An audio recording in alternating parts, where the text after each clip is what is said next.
예, 여러분 안녕하세요. 한국금거래소TV 금알람의 송종길입니다. 전 세계적으로 에너지 대란, 물류 대란 등을 겪고 있는데요. 위드 코로나 시대의 영향인지 확진자 수는 좀 늘어나고 있습니다. LA 항만에서의 하역 작업은 더뎌지고 있고요. 그로 인해서 비행기에 의한 수송 때문에 제조업을 하는 쪽에서는 그 코스트 상승으로 좀 이어지는 어려움을 겪고 있는 걸로 보여집니다.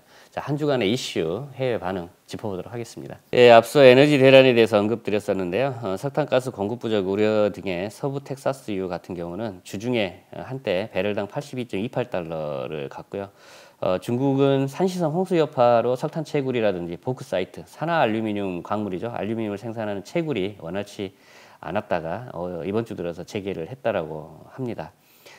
그다음에 그 미국의 최대 석탄 기업 피보디 에너지라고 하는 회사는 주가가 17% 가까이 급등했다라고 하고요. 러시아는 유럽 가스 공급 확대 계획을 철회를 했다고 합니다. 유럽이 올해 겨울철 난방이 좀 많이 걱정될 걸로 보여집니다. 그다음에 미 연준의 매파적 행보가 강화되고 있고 유럽 중앙은행의 그 테이퍼링에 대한 분명한 태도는 분명히 이제 금값에는 부정적이긴 한데요. 미 달러 약세와 인플레이션 우려, 그다음에 미 연준이 2022년 조기 금리 인상을 하지 않을 것에 그 투자자들이 대거 베팅하면서 금값은 목요일 들어서면서 0.7% 상승하게 됩니다. 금요일 오늘 상황 같은 경우는 그 미 달러 약세, 인플레이션 상승 우려, 중국 부동산 헝다 파산이죠. 이 부분에 대한 우려로 금값 지지 영향에 목요일 상황 대비해서는 또 상승을 했고요. 오늘 아마 미국이 제조업 PMI 지표를 발표를 할 텐데 투자자들이 이 금의 향방에 대해서 이 발표 지표를 보고 판단할 것으로 보고 관심이 집중되고 있습니다. 그다음에 일반 광물, LME 비철금속 같은 경우는 공급 우려가 약화되면서 구리가는 이제 반락을 했고요. 톤당 1만 달러 정도 하회했습니다. 그다음에 인도네시아는 광물 수출 금지 조치가 예고하면서 니켈가는 급증을 했고요. 7% 급등을 했다라고 하네요. 자, 목요일 같은 경우는 그 실버 같은 경우에 원자재 기준가로 놓고 말씀드리면 그람당 924원 같고요. 주중 들어서 근래 들어서 900원을 돌파하는 첫 사례가 되겠고요. 오늘 아침 상황은 금 국제가는 1786불, 그다음에 그람당 기준가는 67,700원대, 돈당 가격은 254,000원, 실버는 어제보다는 다소 하락했지만 900원을 초과한 918원 정도에서 그람당 기준가를 보이고 있습니다. 네, 현재 시간 2021년 10월 22일 10시 22분 되겠습니다. 한국금거래소 시세 라인업부터 보겠습니다. 24K 순금 부가세 포함해서 고객이 구입할 때 돈당 29만 2천원, 고객이 차익 실현 목적 내다 팔 때 27만 5,500원 쳐드리고, 플래티늄은 돈당 17만 6천원에 구입 가능하고 내다 파실 때 한국금거래소 플래티늄 바 기준 돈당 14만 9천원 쳐드리고 있습니다. 은시세 같은 경우는 돈당 3,910원에 구입 가능하고 실버바 기준 돈당 3,310원 매입해 드리고 있습니다. 예, 세계금협회 자료를 보니까 올해 들어서 1, 4분기, 2, 4분기 투자용 금과 중앙은행에서의 매입하는 금의 가파른 매입 상승세를 봤었는데요. 3, 4분기 집계되는 대로 공유 드리겠습니다. 자, 중국의 금 수요 급반등으로 금이 부활하고 있다라고 하는 신문 기사인데요. 상하이 금거래소의 인출이 전월 대비 27% 증가하고 8월에도 큰 폭의 증가가 있었다라고 합니다. 이는 모두 금시장 회복의 신호이며 현지 프리미엄이 3개월 연속 상승한 것은 금에 대한 수요가 높다는 증거입니다. 중국의 금 ETF에서 4개월 연속으로 유출이 없다는 것은 투자 수단으로서의 인기를 입증하며 파이낸셜 타임즈 인용 보도에 의하면 금 ETF가 역사상 두 번째로 많은 보유고를 보이고 있다고 합니다. 중국에서 금 수요가 일어나는 것은 대체로 스태그플레이션에 대한 우려, 전통적인 10월 국경절 특수, 자국 내 금 생산 차질에 대한 효과로 볼 수 있다. 자, 뿐만 아니라 금 소비를 촉진하는 정부 정책과 맞물려 향후 수개월간 금 수요는 증가할 것으로 본다. 한편 2020년 기준으로 중국은 전 세계 생산량의 11.9%인 380톤을 생산했고 호주는 320톤으로 10%를 기록하고 있다고 합니다.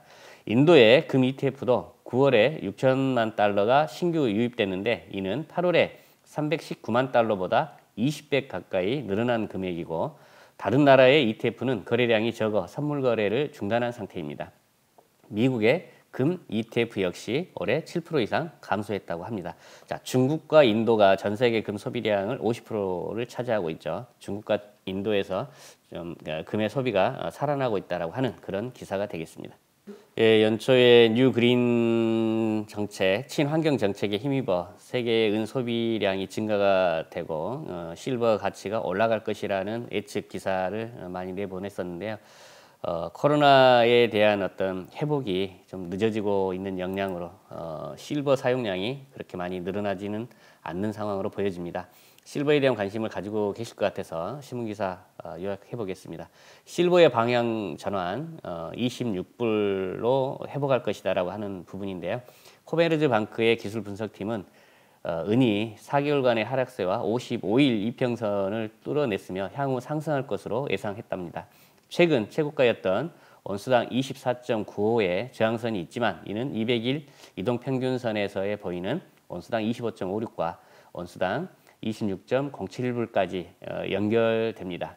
이를 모두 넘기기 위해서는 몇 번의 시도가 있어야 할 것으로 보이고 기존 가격에서 가장 가까운 지지선은 8월 20일에 최저가였던 온수당 22.85달러인데 장기 지지축은 온수당 21.87에 고정되어 있습니다. 이는 곧 바닥 가격이 이 정도 선임을 뜻한다고 합니다. 코베르즈 방크에서는 한 온수당 26달러까지는 가지 않느냐 차트를 보고 분석을 한 내용이 되겠습니다. 예, 2021년 10월 22일 10시 31분 현재 골드바 판매 가격 알아보겠습니다. 자, 10g 골드 유가증권 현재 68만 850원에 거래되고 있고요. 실물인 10g 골드바 같은 경우는 79만 3천 원에 구입 가능합니다. 거의 11만 원 정도 10g 골드 유가증권이 더 저렴함을 알 수 있습니다. 부가세 10%와 초기 투자하실 때 출고 수수료가 없다는 점, 그래서 11만 원 가까이 실물보다는 저렴하게 금 10g에 투자할 수 있다는 점 다시 강조드리고요. 한양 37.5g 294만 2천 원 거래되고 100g은 778만 9천 원에 현재 거래되고 있습니다. 자, 1kg 골드바 7,774만 원에 거래되고 있고요. 한돈 골드바는 31만 6천 원에 거래되고 있습니다. 자, 실버바 1kg 108만 3천 원에 거래되고 있고 동중량 1kg 실버 유가증권 같은 경우는 99만 4,680원에 구입 가능합니다. 앞서 골드 유가증권처럼 초기 투자비에 부가세 10%나 출고 수수료가 없이 구입 가능하기 때문에 실물인 실버바보다는 저렴하게 투자 가능하겠고요.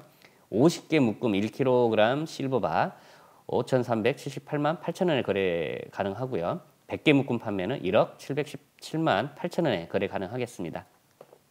자, 다양한 캥거루, 메이플, 그 다음에 이글 주화 언제든지 주문하시면 구입 가능하겠습니다.